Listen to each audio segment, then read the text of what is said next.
Hello, I'm Tylah Tully, and today I'm joined by Kingsland Minerals Managing Director Richard Maddocks. Richard, it's great to have you here today. Great. It's great to be here too, Tyler. Thank you for having me. So you've announced the commencement of test work aimed at producing rutile and gallium as a byproduct from production of graphite concentrate. Tell us more about this testing and what you're hoping to achieve.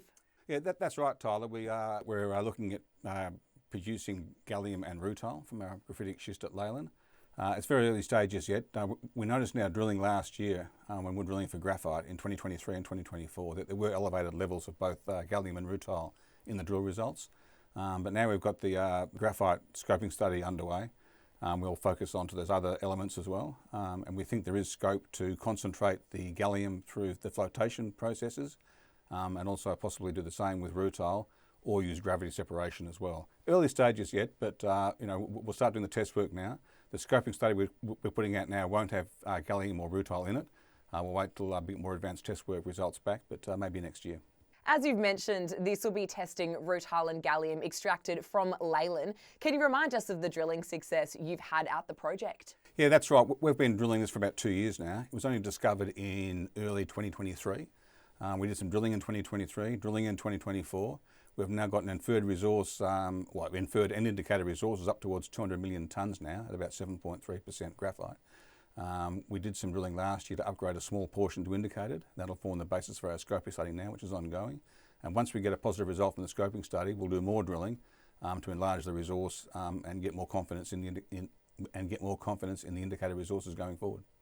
So what's the current demand for critical minerals like gallium and rutile, and how is Kingsland in a position to capitalise on this? Well, gallium is a bit like graphite.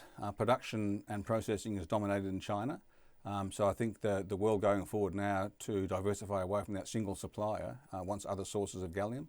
Gallium isn't mined by itself typically. It's a byproduct of other metals like aluminium, bauxite and base metal sulfides as well.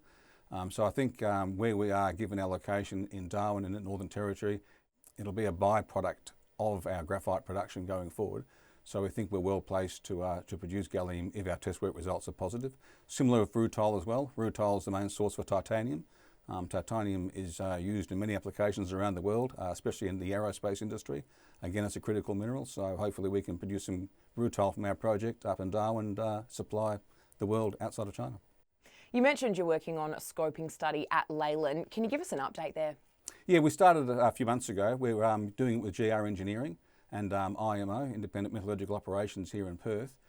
It's due for release later this quarter, probably in September, and that'll just be an initial economic assessment of the production of graphite flake concentrate at Leliyn's site.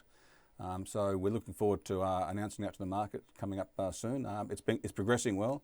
We're happy with the results so far. GR Engineering's great to work with, and so is IMO. So we're looking at having a positive result from the scoping study in September, and then moving forward into probably a pre-feasibility study into 2026, and then beyond feasibility study and hopefully development. I think you might have just touched on it there, but what other news flow should investors be keeping an eye out for over the next 6 months? We've also got a test work sample in Germany of our graphite concentrate. They're assessing the suitability to produce purified spherical graphite, which is a precursor for batteries. So once we get that test work back, again, that should be in the next month or two, that'll prove that we can not only produce flat graphite, but that flat graphite can be used to produce active anode material for car batteries. So that's a pretty important development. And again, like I said, the scoping study completed in September, and then ongoing from there, more work to push forward to a pre-feasibility study. Richard, thanks for joining us today. No worries. Thanks very much.